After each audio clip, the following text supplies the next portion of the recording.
Shalom, saudara kaum pria dimanapun saudara berada. Kiranya Tuhan memberkati setiap kita sebagai seorang pria. Saya percaya Tuhan punya rencana yang dahsyat buat setiap kita.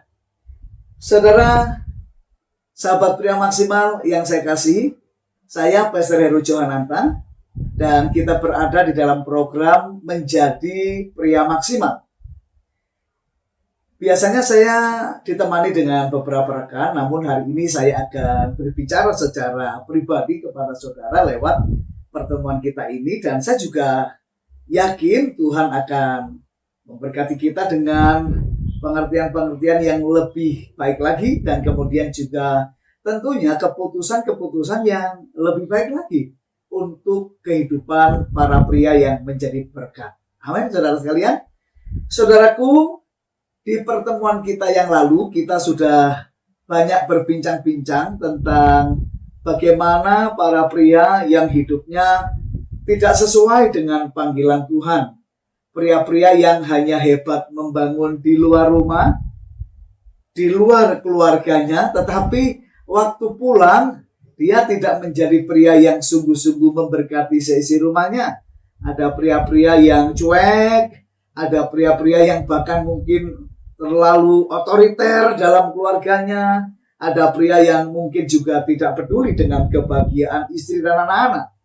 Tetapi di dalam Tuhan, kita semua dipanggil untuk menjadi pria yang benar, bertanggung jawab, dan menjadi berkat. Oleh sebab itu, dalam program ini, saya rindu kita semakin memperdalam pengertian kita akan panggilan kepriaan kita. Saya percaya tidak kebetulan kalau Anda ada di dalam pertemuan ini dan menonton video ini, saudara-saudara, ya. Baik, saya akan mulai dengan apa yang menjadi kehendak Tuhan bagi setiap kita kaum pria. Saudaraku, saya ingatkan kembali, sederhana namun sangat jelas. Kata Tuhan Yesus, seperti Kristus, ya, kata firman Allah, seperti Kristus bagi jemaat, demikianlah seorang pria bagi istrinya, atau seorang pria bagi keluarganya. Saudara sekalian, ini adalah kehendak Tuhan. Sama seperti Kristus melayani jemaat, demikianlah seorang pria, seorang kepala keluarga, melayani seisi rumahnya. Jadi kita dipanggil Tuhan untuk menjadi berkat yang besar, bukan hanya di luar rumah kita, bapak-bapak dan saudara sekalian. Ada banyak loh pria hebat. Kalau dalam pekerjaan dia orang nomor satu. Di dalam pelayanan gereja mungkin juga dia orang nomor satu. Kemudian juga mungkin dalam komunitas yang dibangun bersama dengan rekan-rekan dan teman-teman, dia orang yang sangat dihargai, orang jempolan. Tetapi saya yakin sesuai firman Tuhan yang kita bahas dalam program ini, itu belum cukup. Ada panggilan Tuhan yang harus kita juga penuhi di dalam rumah kita masing-masing, di dalam keluarga kita masing-masing. Saudara sekalian, Tuhan menciptakan kita sebagai kaum pria itu tidak gambling, bapak-bapak dan saudara sekalian. Sahabat semua, bisa saja sebenarnya hari ini saya ini ditentukan Tuhan jadi seorang wanita, saya pakai rok atau pakai daster dan saya wanita, bisa saja. Tetapi nyatanya hari ini saya seorang pria, seorang bapak, seorang suami. Tentu Tuhan punya rencana yang besar untuk hidup saya. Demikian juga dengan hidup kita semua. Jadi saudara sekalian, mari kita membangun diri kita semua. Mari kita kembali kepada kepriaan yang benar. Dan kita memenuhi panggilan kita untuk keluarga kita masing-masing. Ya, kalau keluarga kita nggak sempurna, istri kita mungkin menjengkelkan, anak-anak juga mengecewakan. Itu bukan alasan untuk kita meninggalkan dan mengabaikan mereka. Saudaraku, mari kita sadar jatuh bangunnya sebuah keluarga itu diawali bagaimana prianya hidup, bagaimana kepalanya berperan. Ingat peristiwa Taman Eden, kenapa Hawa jatuh dalam dosa? Semata-mata bukan karena Hawa itu menginginkan yang tidak baik, tetapi juga Adam tidak mencegah kesalahan itu terjadi. Adam adalah tipe pria yang tidak mengepalai keluarganya dengan baik. Dia bukan kepala atas istrinya. Yang terjadi akhirnya kedua-duanya jatuh dalam dosa. Adam mengikuti apa yang Hawa lakukan, memakan buah yang dilarang Tuhan. Bahkan ketika sudah dibuang dari Taman Eden, Adam dan Hawa punya 2 anak. Itu kakaknya yang bernama Kain benci sama adiknya masalah persembahan. Saya yakin Kain itu tidak langsung membunuh adiknya. Pasti ada prosesnya. Tetapi Adam tidak peka dengan keadaan anak-anaknya. Dan terjadilah pembunuhan pertama di muka bumi ini. Dan itu karena kepala keluarganya tidak bisa memikul tanggung jawab dengan baik.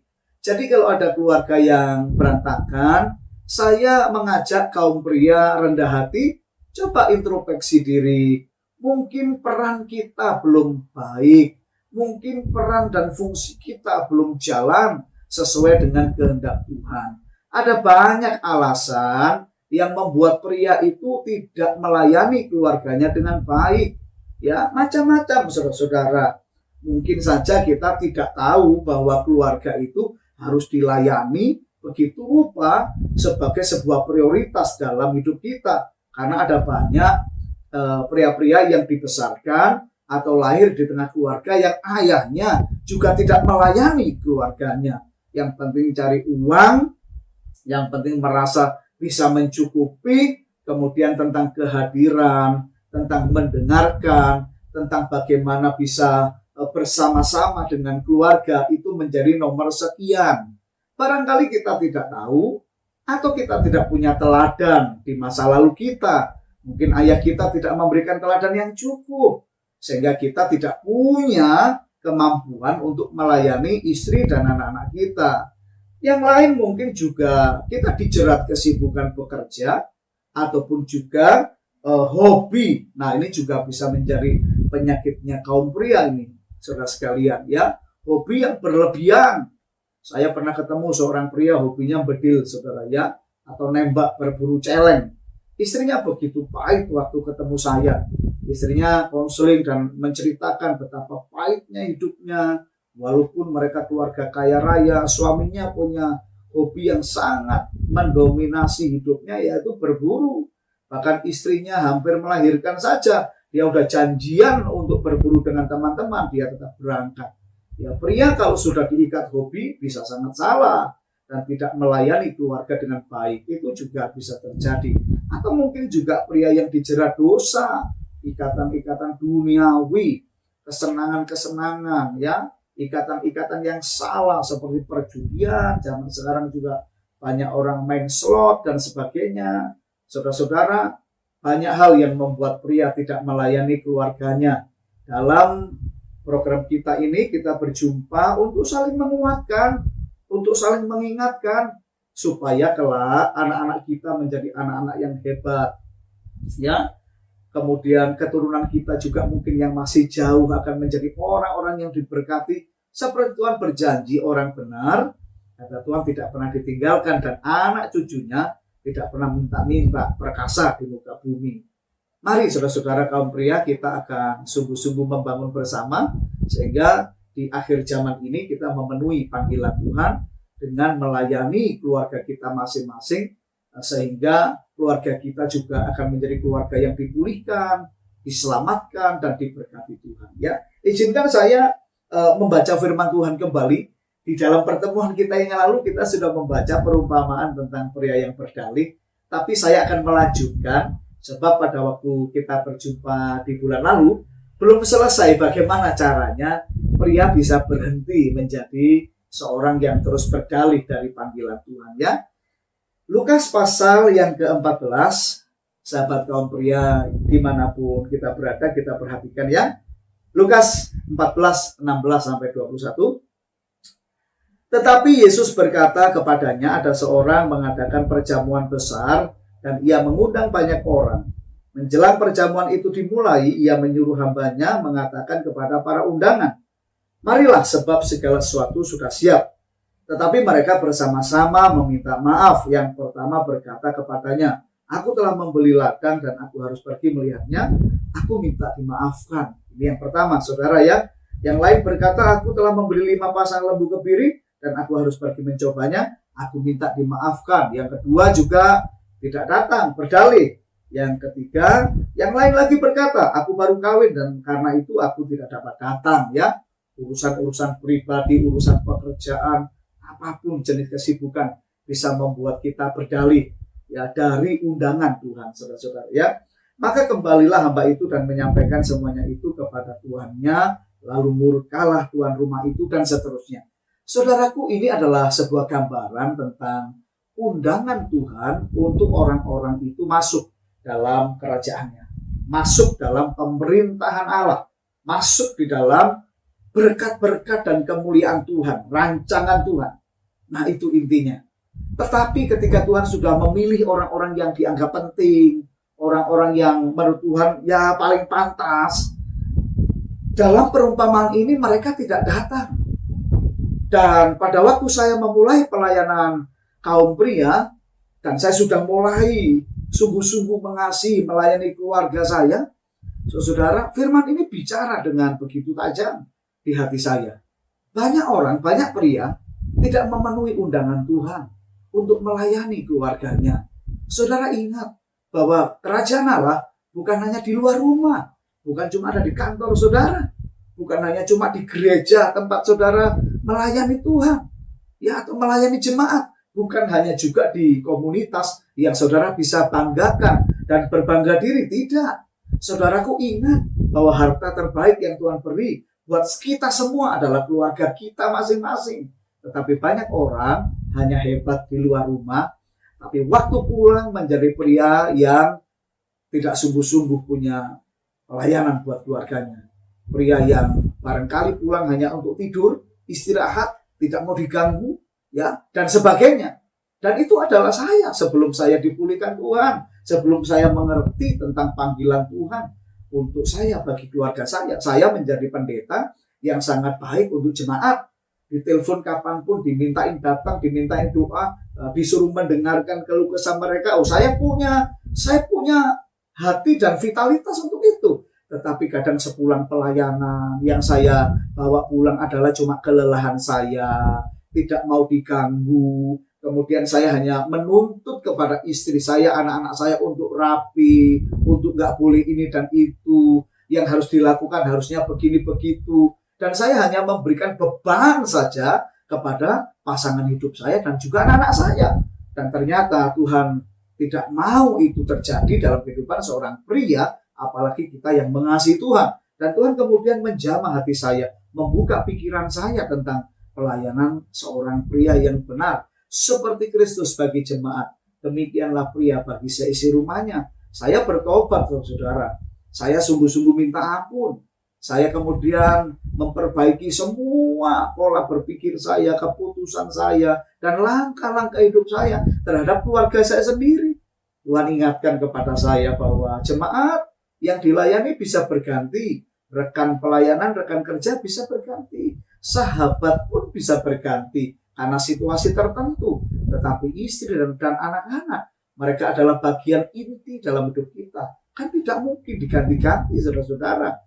Ayo kaum pria, sahabat sekalian, ya bagaimana saudara saat ini? Di mana engkau? Di mana posisimu? Apakah orang-orang di luar rumah lebih penting daripada istri dan anak-anakmu? Ya, saudaraku, Tuhan memanggil kita pulang. Saudara, sebuah nubuatan kitab Maleakhi, saudara-saudara, itu kita penutup dari perjanjian lama. Tuhan berkata loh di bagian akhir perkataan Tuhan. Saudara boleh buka itu Maleakhi pasal terakhir, ayat terakhir.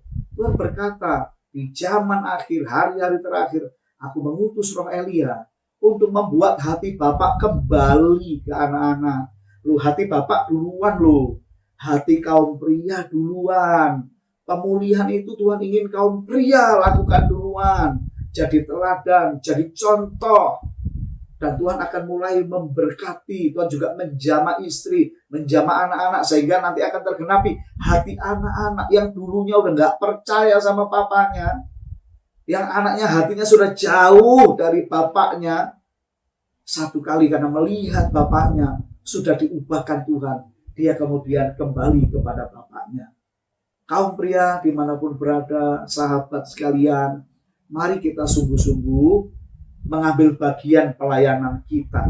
Ada dua hal penting yang saya mau sampaikan di kesempatan ini, dan ini juga sudah saya lakukan ya.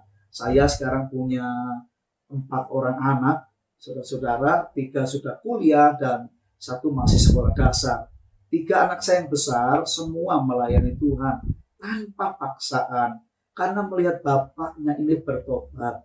Bukan cuma pendeta yang baik buat jemaat, tapi juga kepala keluarga yang baik, ayah yang baik, suami yang baik, ya, yang mereka lihat di dalam rumah. Anak sulung saya sudah ikut mengembalakan bersama dengan saya.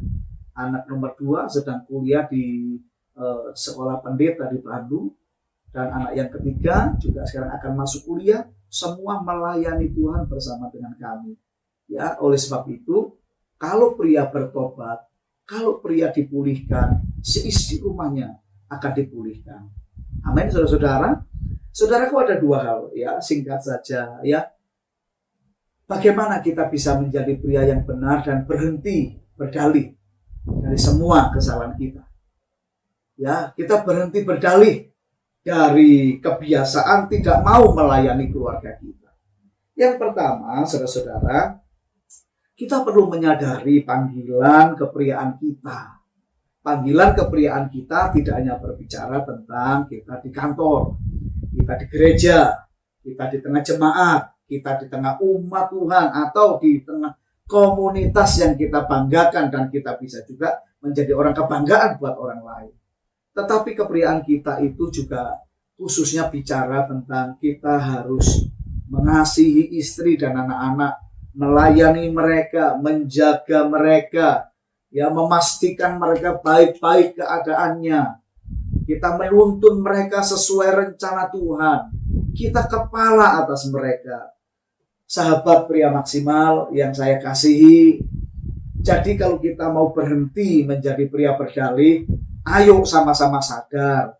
Saya sadar, saudara juga sadar. Jangan jadi pria yang tidur dalam peranan. Jangan jadi pria yang terlelap di tengah keluarga. Ya, dengan artian saudara nggak tahu tentang pergumulan hati istri, nggak tahu pergumulan anak, nggak tahu, atau sebenarnya tahu, tapi pura-pura nggak tahu, nggak peduli. Saya mau kasih ilustrasi, saudara ya. Ada seorang pria, Victor dan istrinya Sarah. Mereka sedang naik mobil, naik kendaraan. Hari itu Victor kaget melihat istrinya mati-matian mengendalikan setir mobil mereka. Ya, Sarah mengarahkan setir itu terlalu ke kanan, dan kemudian mobil itu sampai melompati pembatas jalan yang ada di tengah itu, pindah jalur, saudara.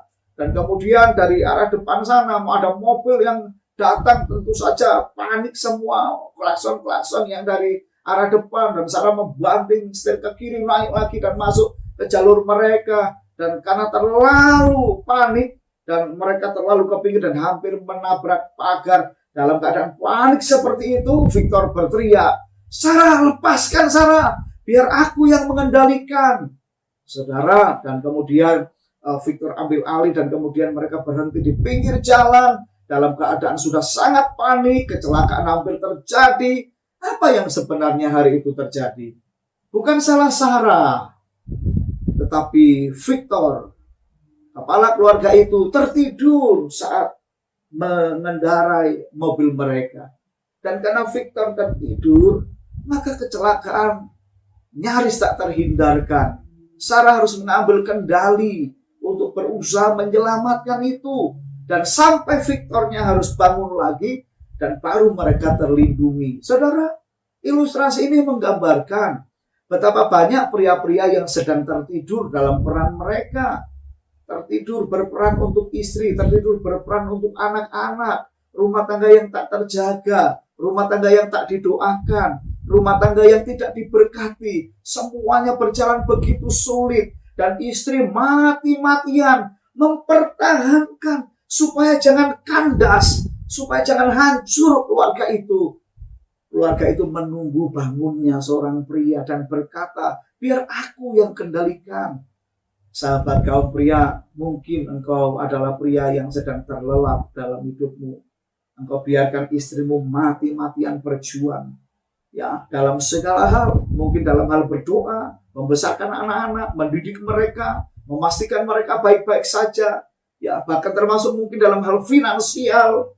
Mati-matian istrimu atau anakmu yang berjuang dan engkau tertidur dalam peranmu. Kata Tuhan di dalam Efesus 5 ayat 14, demikian firman-Nya saudara buat kita. Itulah sebabnya dikatakan, bangunlah hai kamu yang tidur, dan bangkitlah dari antara orang mati, dan Kristus akan bercahaya atas kamu. Saudaraku, ini waktunya kita bangun. Waktunya pria bangkit. Sebab kalau tidak, ada banyak keluarga yang sedang dalam bahaya. Itu yang pertama. Yang kedua, saudara-saudara, kalau kita mau berhenti menjadi pria yang berdalih, ya, pria yang hanya cari-cari alasan, tetapi tidak mau melayani keluarga, apa yang harus kita lakukan? Kita membuat keputusan yang baru. Ya, kita membuat keputusan yang baru untuk memprioritaskan keluarga kita. Dua hal ini saya lakukan setelah saya melewati pernikahan yang kurang baik karena saya tidak mengerti bagaimana harus berperan. Tuhan memulihkan saya, Tuhan menuntun saya.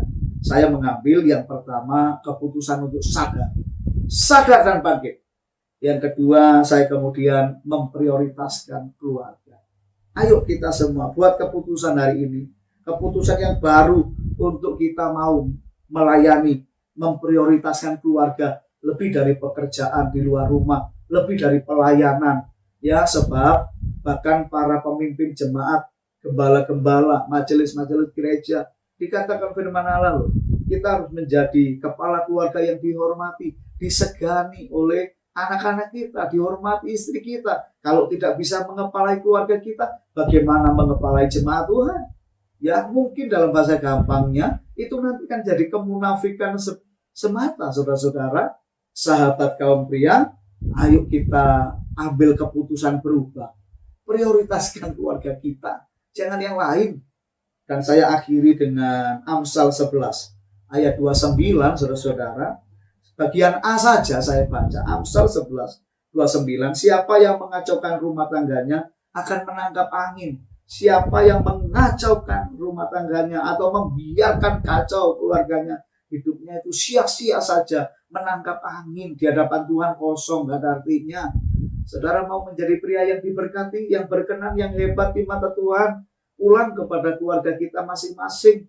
Jangan jadi pria berdalih. Ayo kita sadar, ayo ambil keputusan berubah hari ini. Kita mau melayani istri dan anak-anak kita. Kita jaga mereka, kita layani mereka. Supaya apa? Supaya keluarga kita mengalami surga terjadi di bumi. Karena bapaknya, karena kepala keluarganya sudah berubah. Sungguh-sungguh bangkit dari segala ketiduran rohaninya. Amin. Sahabat pria maksimal, ya, saya punya satu moto mungkin ya, atau sebuah pandangan yang dalam bentuk sebuah kalimat begini, saudara-saudara ya. Cara kerja iblis yang paling merusak adalah mengalihkan para pria dari panggilan Allah. Cara kerja iblis yang paling merusak adalah mengalihkan pria dari panggilan Allah.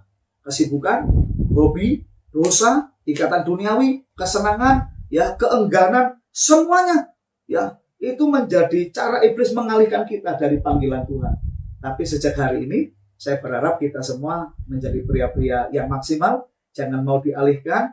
Mari pulang ke keluarga kita dan kita akan memberi berkat buat mereka. Salam dari pria maksimal. Mari kita tunduk kepala, kita berdoa. Saya ingin mendoakan berkat buat setiap saudara.